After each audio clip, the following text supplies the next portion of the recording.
Good morning. I wanted to show y'all just a few things that I do. This is something that I used to do a lot more often years ago when my husband and I were getting out of debt. We are debt free now except for our mortgage, but some of the things that I did was whenever I would cut up vegetables and things like that, I would take the ends of them, and I actually still do this today, and I put them in the freezer. Then what I do is I will make a vegetable stock. So last night I put all of the frozen ends of the vegetables and everything that I have collected, I put them in the crock pot with water.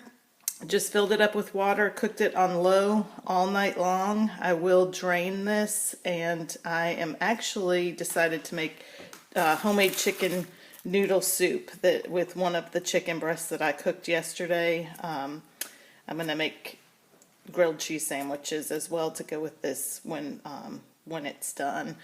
This will be a lunch or dinner, whatever we decide. But another thing I wanted to tell you is you can also take the bones from the chicken breast that I cooked, and I could stick those in a plastic bag in the freezer, and then when I get enough of those I could make a chicken stock as well. You definitely want to try to think about stretching everything that you buy as far as you possibly can.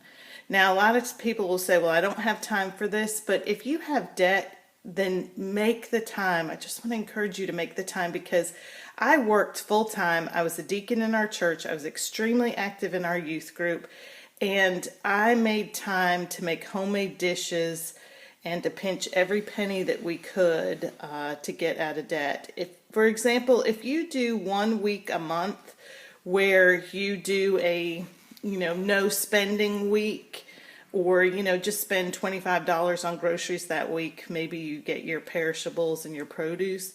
If you do that 1 week every month, think about the money that you would save. Say you save $100. You do it 1 week a month. That is $1,200 a year that you can put towards a debt. An extra $1,200 a year you can put towards a debt, or it could be an extra $1,200 that you put into savings. And that's just a quick and easy way to do a few things. Now, I also wanted to show you my pantry. Let's come over here. Forgive me, this is the pantry. We've only lived here a couple months, so I don't really have how I want to organize it yet, but I'm just going to show you what I have to work with in my pantry. Up on the top shelf, that is all the cereal right now that we have left. That we have some Carnation Instant Breakfast. There's a couple oatmeal cups and some oatmeal and granola. Then I have all of our canned stuff. This is a lot of beans, some soups, just various things. Of course, mustard, mayonnaise, ketchup. Then I have all my spices and things here. I have some breadcrumbs, some taco shells. There's a couple boxes, 4 boxes of macaroni and cheese. Then I have like diced tomatoes and tomato sauce and spaghetti sauce and just different pestos, and I don't even know what that is, Alfredo cheese sauce. Then I have just some chips and things like this to go with lunches and snacks, and here are some of the ones that are open. It's kind of empty.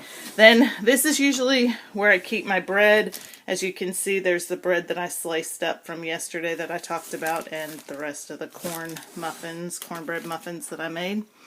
Then I have some crackers here in the back. Those are unopened boxes. I have some, it's hard to see, the nori to make the rest of the sushi for my daughter. Some ramen noodles, then more of the corn tortillas, some tostados. And I actually have a lot of crackers. These are the opened ones. I tend to have a lot of crackers because I can get them inexpensive or free, so we have some crackers. Then on the next shelf, I'm sorry it's dark in here, I just have like syrup and a couple cake mixes, and of course this is my baking stuff, and then I have our coffee. And the rest is our baking stuff, like brown sugar, flour, things like that. And then I'll show you my coffee stash. I'm actually kind of low on my coffee stash, but I keep it in this bin. That's tea for my daughter. But this is what I have for coffee. So I'm good. This will definitely last me for this week. We'll be good for a while with that.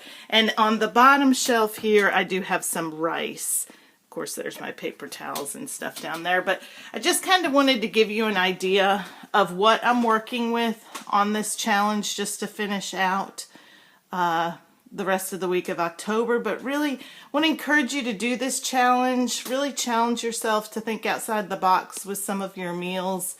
I am going to avoid going to the store for as long as possible because, you know, it's hard for me when I go in there and I see a good deal and I'm like, oh, I can get this for free, or I can, you know, get this for low cost. But I'm just going to try to stick with only what I absolutely need this week.